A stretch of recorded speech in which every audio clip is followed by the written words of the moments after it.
당연히 할 말을 담대히 하게. 아멘.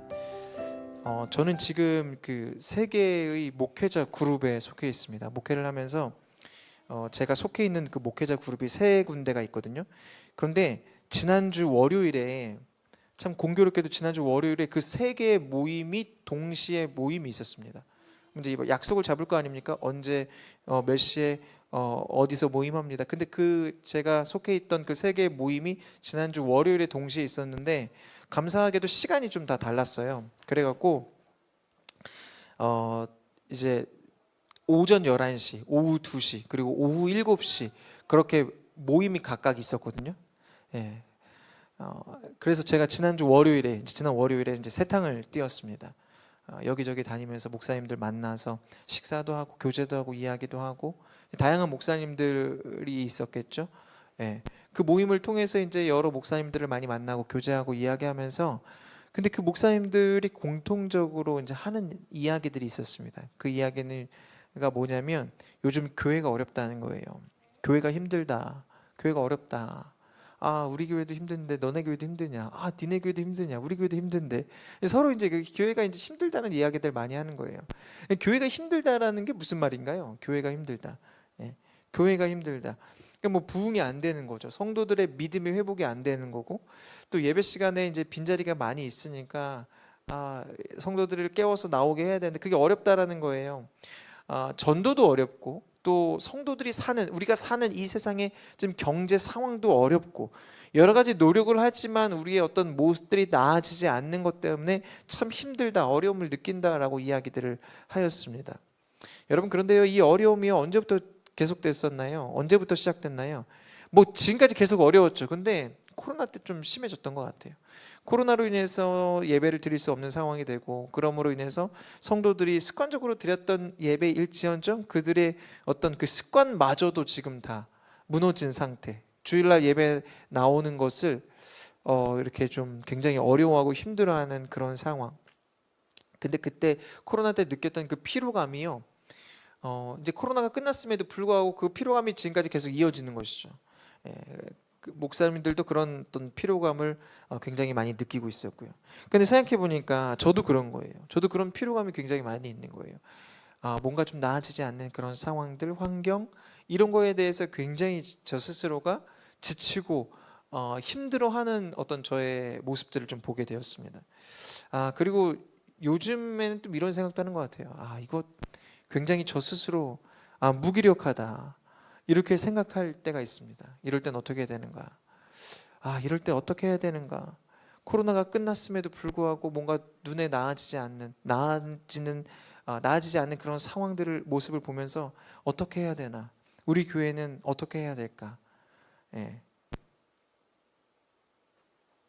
성도들을 저희가 믿음으로 세우고, 또 성도들의 일상 속에서 하나님 나라를 세워가자, 그렇게 이야기를 하는데, 우리 성도들이 삶 속에서 그리스도인이라는 분명한 정체성을 가지고 살아야 하는데 어떻게 하지? 이제 이런 고민들이 제 안에 계속 있었습니다. 저희 교회에서 이제 뭐 다양한 시도들 하지 않습니까? 뭐 성경 공부도 하자고 하고, 바이블 트래킹도 하고, 뭐 여러 가지 이제 그런데 어쨌든 뭔가 이제 눈에 보이게끔, 이게 믿음이라는 게 그렇게 확 자라는 건 아니잖아요. 믿음이 확 성장하는 것도 아니에요. 그런데 그런 것들이 지속되니까 굉장히 힘든 거예요. 저도.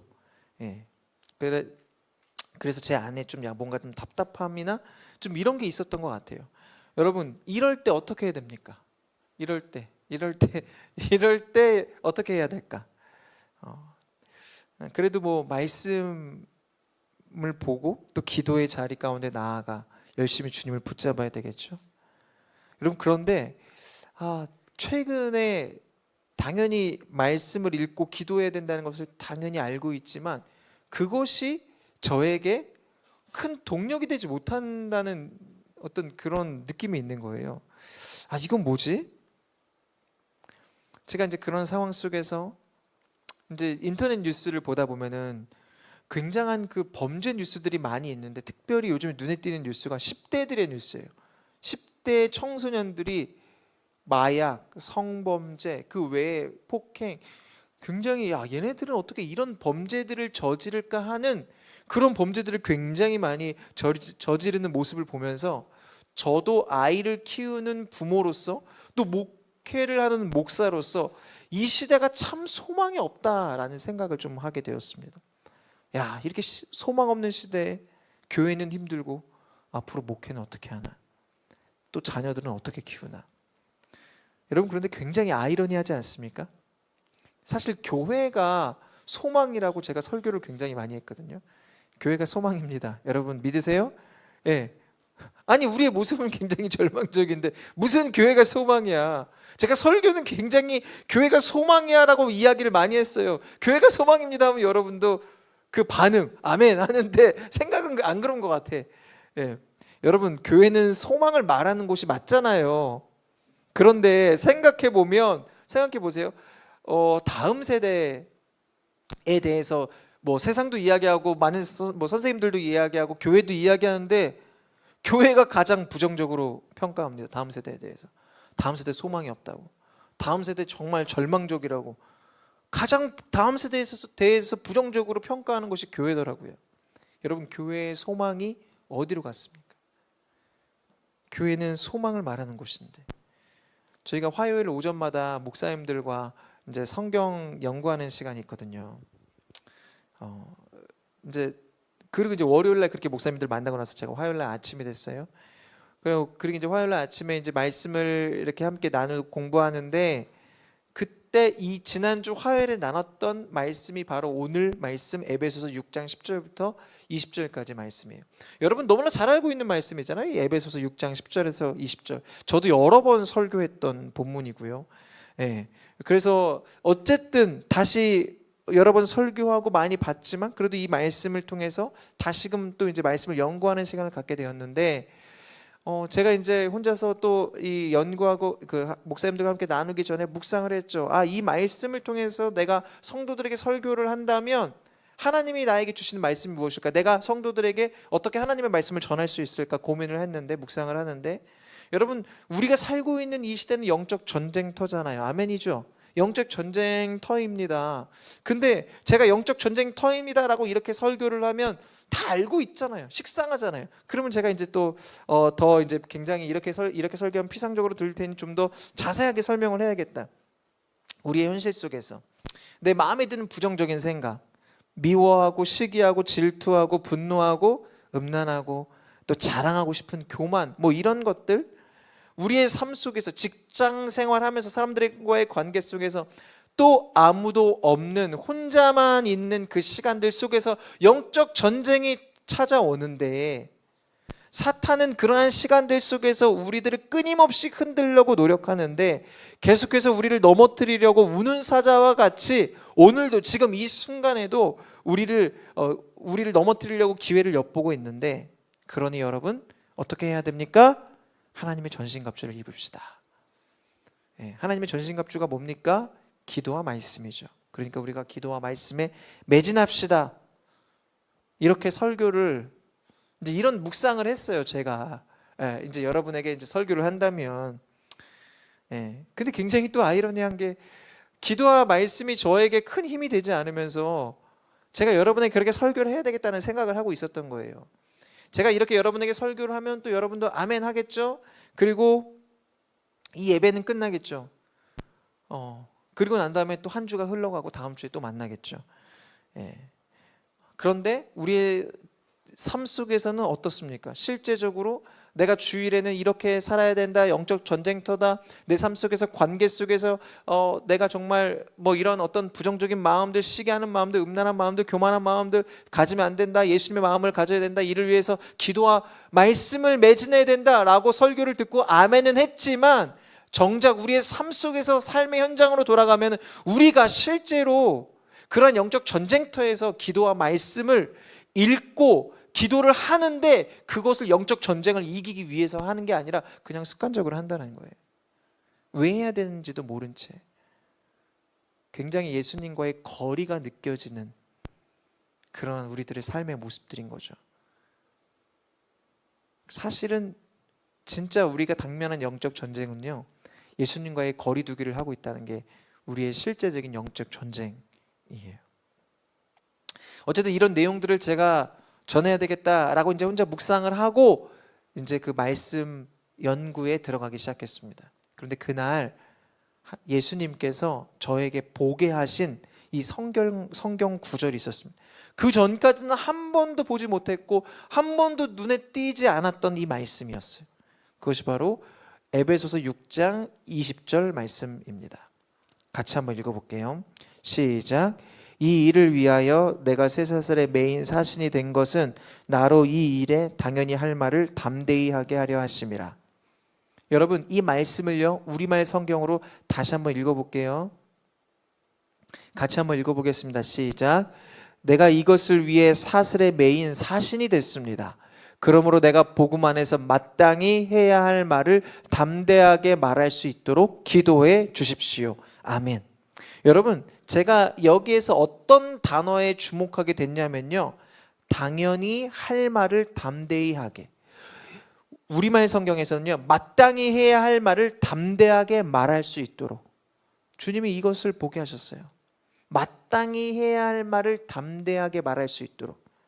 개역개정에서는 당연히 할 말을 담대히 하게 하려 하심이라. 여러분, 바울은요 자신이 당연히 할 말을 담대히 할 수 있도록 성도들 에베소 교회에게 기도를 부탁하고 있는 거예요. 여러분, 당연히 할 말이라고 해서 무조건 담대하게 말할 수 있는 것은 아닙니다. 여러분이 마음에 품고 있는 것 당연한 말이지만 담대하게 무조건 할 수 있는 게 아니에요. 여러분, 예를 들어서 이런 거죠. 제가 그 집에 주차하는 자리가 있어요. 이제 돈을 주고 주차를 하거든요. 그런데 제가 나갔다 왔는데 누가 다른 차가 되어져 있는 거예요. 그럼 제가 어떻게 하겠습니까? 그 차주에게 전화를 하겠죠. 근데 그 차주에게 어떻게 전화할까요? 담대하게 하겠죠. 차 빼달라고, 여기 내 자리니까. 그런데 가끔 이럴 때가 있어요. 차에서 뭔가 굉장히 강인한 느낌이 올 때가 있어요.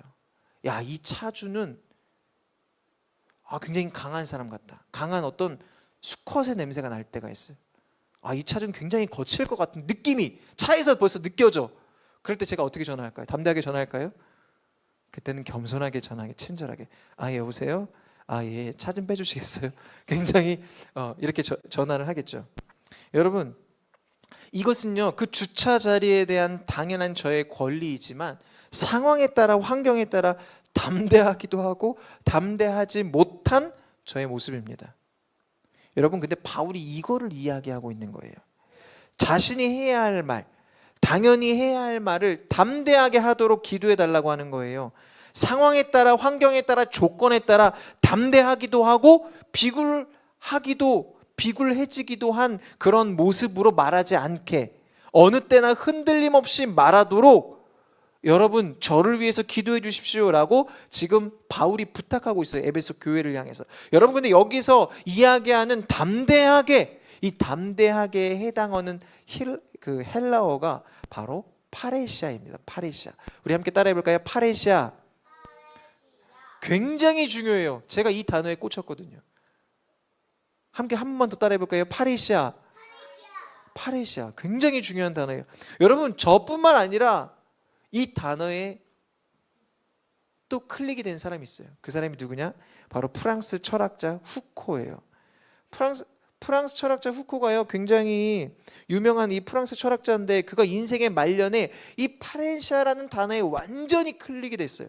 그래서 이 단어를 집중 연구를 하기 시작합니다. 이 단어가 가진 뜻이 무엇일까? 이 단어는 굉장히 매력적인 단어고, 이 단어에 완전히 그가 정말 매료가 돼갖고 이 단어를 연구하고 강연을 하고, 그래서 그것이 책으로 나오고 담론과 진실이라는 책으로 나왔는데, 그가요 이 파레시아라는 단어를 연구하면서 이 그 담론과 진실이라는 책에 이렇게 기록하고 있어요.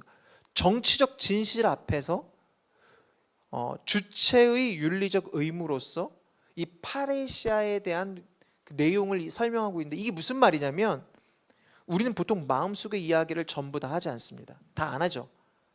왜냐하면 우리 자신에게 그 말을 함으로 인해서 불이익이 돌아올 수 있기 때문에 그렇습니다. 여러분, 그런데 이 파레시아는요 진실에 대해서 주저하지 않고 용기 있게 담대하게 말하는 것을 이야기합니다. 여러분, 어떤 때는요 말하는 것 때문에 목숨을 잃을 경우도 있습니다. 자신을 좌지우지할 수 있는 권력자 앞에서는 더욱 그러하겠죠.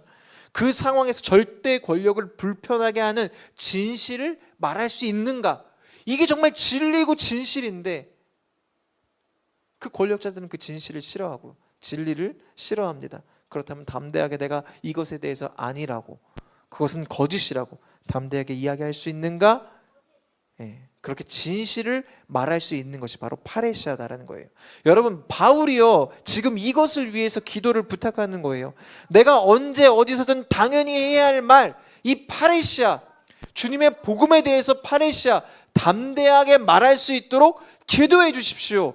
이렇게 부탁하고 있는 거예요. 내가 시장에서든 내가 감옥에서든 쇠사슬에 묶여있든 사람들 앞에서든 왕 앞에서든 담대하게 마땅히 해야 할 말, 당연히 해야 할 말을 담대하게 하도록 기도해 주십시오. 여러분, 지금 바울이 그렇게 에베소 교회를 향해 기도하고 있습니다. 여러분, 그런데요, 진정한 파레시아스트, 진정한 파레시아는 누구를 통해 볼 수 있냐면 예수님을 통해 볼 수 있어요. 여러분, 예수님은요 당대 최고의 권력자, 또 당대 최고의 석학이라고 여겨졌던 바리새인, 서기관들, 장로들, 대제사장들 앞에서 아주 담대하게 하나님의 말씀을 전했습니다. 아니, 그들은 이미 인증받은 사람들이에요. 가장 최고의 대학에서 최고의 가르침을 받고 최고로 가르치는 사람들 앞에서 예수님이, 나사렛 청년이 그들 앞에서 하나님의 말씀을 전하는 거예요. 담대하게. 그리고 그들과 논쟁을 합니다. 그 논쟁에서 아주 솔직하게, 담백하게 맞서시는 모습을 볼 수 있습니다. 권력 앞에서, 상황 앞에서 움츠려들지 않고 담대하게 진리를 선포하신 분이 우리 예수님이라는 거예요. 여러분, 제가 화요일날 이제 혼자서 갖가지 묵상을 가지고 설교하려고 갔는데 주님이 보게 하신 단어가 이 파레시아였어요. 주님이 그날 이 단어를 보게 하시더라고요. 주목하게 하시더라고요. 그리고 깨닫게 하셨어요. 아, 나에게 파레시아가 없구나. 나에게 이 파레시아가 없구나. 나는 당연히 해야 될 말을 하지 못하는구나. 제가 개척을 하고 목회를 하면서 부족함을 진짜 많이 느끼는데 그 부족함의 정체가 명확하게 무엇인지 지난주 그 말씀을 통해서 보게 되었습니다. 바로 이 파레시아였습니다. 파레시아. 제가 목사로서 성도들에게 어떤 성도들이 바른 길을 가지 못하면 목회자로서 그들을 바르게 잡아줄 수 있도록 바른 말도 해야 되고 또 뭐 여러 가지 잘 그들을 가르치고 인도해야 되는데 제가 그거를 잘 못하더라고요. 이거를 싫은 소리라고 생각하는 거예요. 여러분, 근데 그것뿐만 아니라 제가 이 파레시아 담대하게 말할 수 있는, 그러니까 교회에서 뿐만 아니라 성도들에게서 뿐만 아니라 예수 그리스도에 대해서 담대하게 말하는 것을 하지 못하더라고요. 여러분, 예수님의 제자들이 파레시아가 없었어요. 예수님과 3년 동안 동고동락했음에도 불구하고 그 기적과 이적과 예수님이 하나님의 아들이심을 계속해서 말씀하셨고 보여주셨음에도 불구하고 그들에게는 파레시아가 없었어요. 예수님의 제자들. 그래서 예수님이 붙잡혀 가실 때, 십자가에 달리실 때 다 어떻게 했습니까? 다 도망갔죠. 다 도망갔어요. 베드로는 얼마나 무섭고 두려웠냐면 예수님을 막 저주해요. 저 사람 모른다고 막 저주하죠. 그런데 그랬던 그들이 부활하신 예수님을 만났어요. 그리고 어떻게 합니까? 모여서 함께 기도했죠. 그랬을 때 성령이 그들에게 임하고 그들의 모습이 변했습니다. 어떻게 변했습니까? 담대하게 복음을 전했습니다. 그들 안에 파레시아가 생긴 거예요. 사도행전 4장을 보면요, 베드로와 요한이 계속해서 예수 그리스도의 복음을 전하고 있습니다. 그런데 성전 맡은 자들, 서기관들, 그들이요 이 베드로와 요한이 예수님의 이름으로 복음을 전하는 것을 굉장히 싫어했어요. 너무 불편한 거예요. 그래서 이들을 붙잡아갖고 감옥에 하루를 둡니다. 그리고 난 다음에 다음날 이들을 공회로 부릅니다. 여러분, 공회로 부른다는 것은요, 베드로와 요한에게 아주 확실하게 겁을 주겠다. 너네 공회로 와. 다시는 예수의 옛자도 못하게 만들어줄 거야. 그래서 이들이 베드로와 요한을 공회로 부르는데요, 여러분, 그 공회에 정말 모든 공회원들이 다 모였어요. 당대의 최고의 권력자, 지도자들, 유대인들 중에 가장 높은 사람들이 다 모였어요. 그리고 거기에 그들을, 베드로와 요한을 둘러싸고 있는 거예요. 그들이 그러면서 어디 할 말 있으면 해봐. 베드로와 요한은 그들 앞에 선다는 것 자체가 굉장히 두려운 일이었을 것입니다. 그때 그 장면을 한번 말씀을 통해 볼게요. 사도행전 4장 5절부터 12절까지인데요. 한 절 한 절 같이 우리 천천히 한번 읽어보도록 하겠습니다. 시작. 이튿날 관리들과 장로들과 서기관들이 예루살렘에 모였는데 대제사장 안나스와 가야바와 요한과 알렉산더와 및 대제사장의 문중이 다 참여하여 사도들을 가운데 세우고 묻되 너희가 무슨 권세와 누구의 이름으로 이 일을 행하였느냐? 이에 베드로가 성령이 충만하여 이르되 백성의 관리들아 장로들아 만일 병자에게 행한 착한 일에 대하여 이 사람이 어떻게 구원을 받았느냐고 오늘 우리에게 질문한다면 너희와 모든 이스라엘 백성들이 알라 너희가 십자가에 못 박고 하나님이 죽은 자 가운데서 살리신 나사렛 예수 그리스도의 이름으로 이 사람이 건강하게 되어 너희 앞에 섰느니라. 이 예수는 너희 건축자들의 버린 돌로서 집 모퉁이의 머릿돌이 되었느니라. 다른 이로서는 구원을 받을 수 없나니 친히 천하 사람 중에 구원을 받을 만한 다른 이름을 우리에게 주신 일이 없음이라 하였더라. 아멘. 지금 공회원들 앞에서 베드로와 요한이 그 권력 앞에, 그 상황 앞에 예전 같으면 굉장히 비굴하게 비겁하게 굴었겠지만 지금은 전혀 그렇지 않고 오히려 담대하게 선포합니다. 너희는 무슨 권세와 능력으로 지금 이 일들을 하느냐? 그랬을 때 베드로와 요한이 너희가 십자가에 못 박은 나사렛 예수의 이름으로 이렇게 한다. 하나님이 예수님을 부활하게 하셨다, 살리셨다 라고 당당하게 선포하는 것을 볼 수 있습니다. 여러분, 이렇게 당당하게 선포하니까 그 권력자들이 어떻게 반응하는지 그 이후의 내용을 함께 읽어볼게요. 13절 14절 천천히 읽겠습니다. 시작. 그들이 베드로와 요한이 담대하게 말함을 보고 그들을 본래 학문 없는 범인으로 알았다가 이상히 여기며 또 전에 예수와 함께 있던 줄도 알고 또 병 나은 사람이 그들과 함께 서 있는 것을 보고 비난할 말이 없는지라. 아멘. 여러분, 한마디로 지금 베드로와 요한의 그 담대함, 당당함을 보고 오히려 이 공회원들이 당황하고 있습니다. 이 담대함은 뭐지? 정말 깜짝 놀라서 할 말이 없는 거예요. 그 다음에 21절 같이 한번 읽어볼게요. 시작. 관리들이 백성들 때문에 그들을 어떻게 처벌할지 방법을 찾지 못하고 다시 위협하여 놓아주었으니 이는 모든 사람이 그 된 일을 보고 하나님께 영광을 돌림이라. 아멘. 이 21절에는요 베드로와 요한 그리고 이 관리들의 상반된 모습이 나오는데, 관리들은 이 백성들 때문에 어찌할 바를 모르다가 베드로와 요한을 위협하고 놓아줄 뿐입니다. 그런데 베드로와 요한은 그 어떤 권력 앞에서도 파레시아 담대하게 예수 그리스도에 대해 증언하는 것을 멈추지 않고 있습니다. 여러분, 권력을 가진 사람들의 그 위협이요 두렵지 않은 사람들이 누가 있겠습니까? 이 사람은 나의 생명을 어찌할 수 있는 사람인데 그 사람 앞에서 당당할 수 있는 사람이 얼마나 되겠습니까? 그런데 이 베드로와 요한은 지금 굉장히 담대하게 예수 그리스도에 대해서 증언하는 것을 멈추지 않습니다. 여러분, 그렇다면 이 파레시아 담대함은 언제 생길까요? 여러분, 이런 담대함을 갖고 싶지 않습니까? 이 예수님의 제자들은 이 파레시아, 이 담대함을 언제 갖게 되었을까요? 사도행전 2장에 보면 그들이 모여서 기도할 때 성령이 임했고 성령 받은 이들이 완전히 변화된 것을 우리는 말씀을 통해 볼 수 있습니다. 다시 말해서 파레시아는 언제 주어집니까? 기도할 때 주어집니다. 오늘 본문에도요 바울이 내가 담대하게 당연히 할 말을 하도록 여러분 기도해 주십시오라고 기도를 부탁합니다. 왜 기도를 부탁합니까? 그 기도를 통해서 우리 안에 주님의 파레시아, 주님을 향한 확신, 그 담대함을 우리에게 주시기 때문입니다.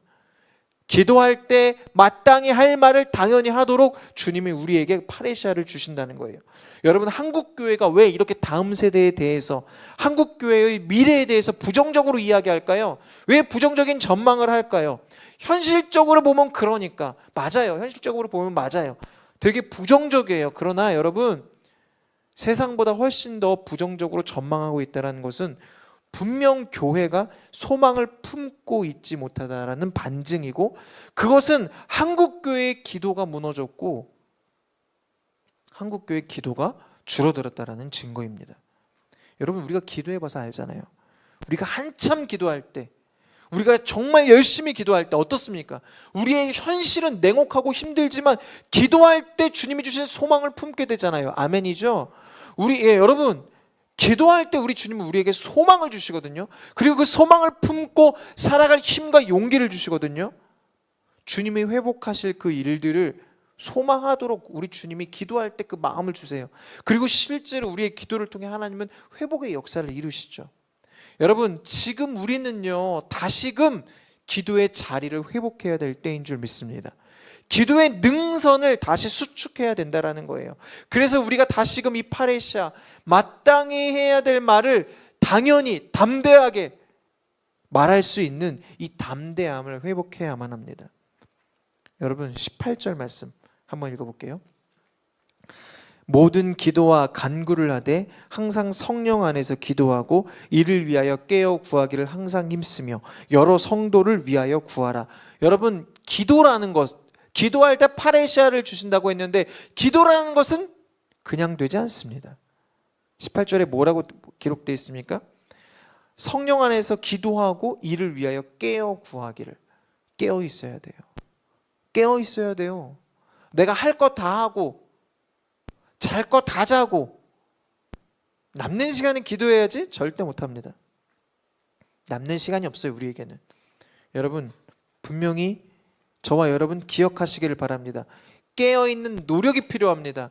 깨어있는 노력이 필요합니다. 그래야만 우리가 기도할 수 있습니다. 우리가 그렇게 깨어서 기도할 때 하나님은 우리에게 파레시아를 주십니다. 여러분, 분명히 기억하십시오. 그리고 결단하십시오. 우리는 다시 기도의 자리에 나와 주님 앞에 엎드려야만 합니다. 여러분, 결론이에요. 우리 살아있는 교회가, 여기에 있는 저와 여러분이 소망을 품기 위해선 다시 기도의 자리에 나와 기도의 자리에 주님 앞에 엎드려야 합니다. 그래야 우리가 살 수 있고, 그래야 우리가 회복될 수 있어요. 우리가 함께 주님 앞에 다시 엎드립시다. 그리고 주님께 파레시아를 구합시다. 주님, 우리가 주님이 주신 담대함으로 다시금 믿음의 자리로 나아가 예수 그리스도를 증거하게 하옵소서. 그럴 때 우리는 교회로서 세상에 소망을 줄 수 있는 존재가 될 것입니다. 여러분, 함께 결단합시다. 주님, 우리가 다시금 주님께 엎드리겠습니다. 주님, 우리에게 파레시아를 주십시오. 마땅히 해야 할 말을 담대하게 전할 수 있는 그 은혜를 우리에게 허락하여 주십시오.